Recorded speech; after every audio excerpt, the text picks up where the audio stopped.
She almost didn't open it. A small package, brown cardboard. No return address, just her name, written by hand at the top. She assumed it was a delivery mistake, set it on the kitchen counter and made coffee. But something kept pulling her back to it. Not curiosity. Something quieter than that. Something that felt like the end of not knowing. She picked it up, turned it over once, and then she saw the name on the back. A name she recognized. Her husband's ex-girlfriend. Welcome to Lied To. Real stories. Real betrayal. Real consequences. Sarah and Daniel had been together for 4 years. Married for 2. From the outside, their life looked exactly the way a life is supposed to look. A shared apartment. A routine that worked. Dinners on weekdays. Weekend plans that neither of them had to force. Daniel was attentive, in the way that felt easy, not dramatic, not overwhelming, just present. He remembered small things, anniversaries, her coffee order, the name of her colleague she complained about once. That kind of attention makes you trust someone, not because of the big gestures, but because the small ones feel too consistent to be performance. Sarah wasn't naive. She had seen bad relationships up close. She knew what dishonesty looked like when it was careless. Daniel didn't look careless. He looked like someone who had chosen this life on purpose. And that, more than anything else, was what made her feel safe. There was one subject Daniel never opened fully. His ex, a woman named Claire. It wasn't that he hid her existence. Claire came up occasionally, in old stories. In a photo Sarah had found once in a drawer. But whenever Claire's name surfaced in conversation, something shifted in Daniel. Not defensiveness, not guilt, just a quiet movement toward a different topic.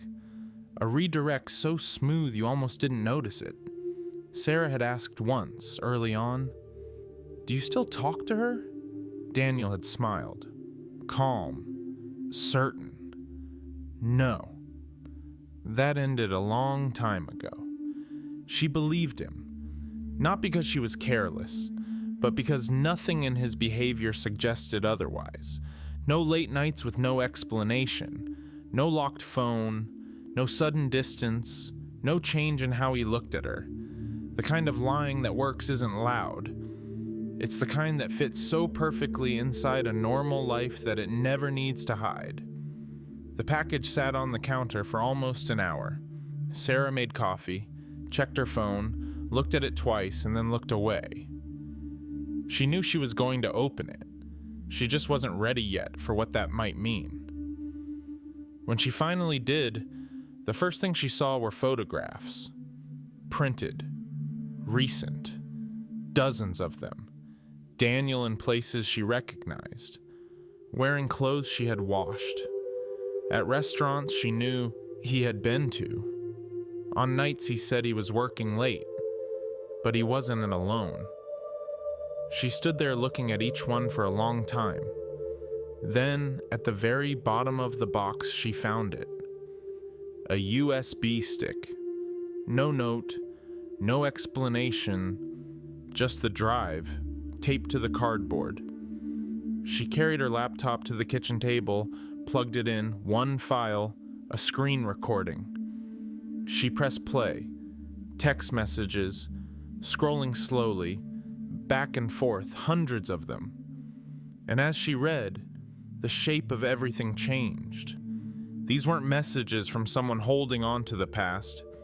These were messages from someone who believed he loved her. Daniel had told Claire that Sarah was temporary, that the marriage was over and everything but paperwork, that he was waiting for the right moment to leave. He had said, "She doesn't know who I really am." He had said, "You're the one I come back to." He had said, "Give me until the end of the year." And then, near the bottom of the thread, one final message from Claire. I just found out you've been lying to both of us. She deserves to know. I'm sending her everything. Sarah sat with that for a long time. She didn't cry. She didn't call anyone. She just sat there, in the kitchen she had shared with him for 2 years, reading the proof that none of it had been what she thought. She thought about confronting him. She imagined the conversation, the way he would deny it first, the way his voice would stay controlled, even then. She imagined him finding an explanation that sounded almost reasonable, the way people who are good at lying are also good at being confronted. And she realized she didn't want that, not because she was afraid of him, but because she understood something clearly for the first time.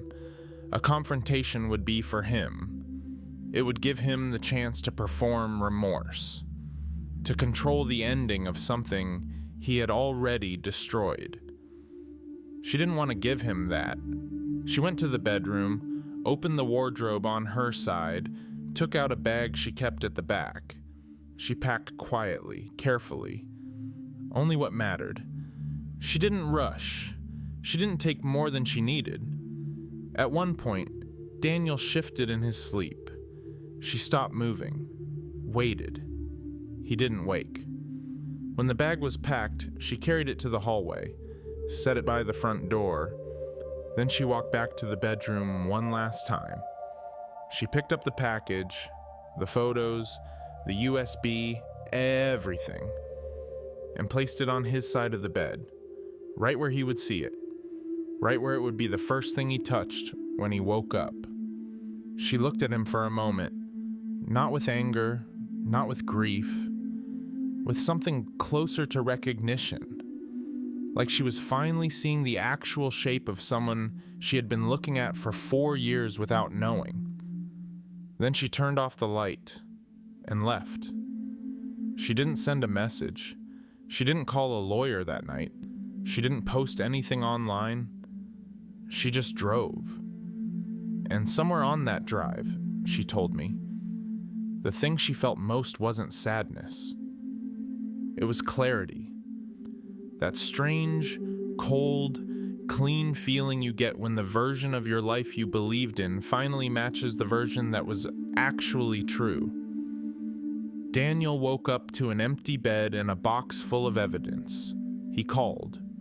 She didn't answer. He called again. Still nothing. There was nothing left to explain. She had already understood everything. And somewhere, in another part of the city, a woman named Claire was sitting with her own version of the same night. 2 women. 1 man.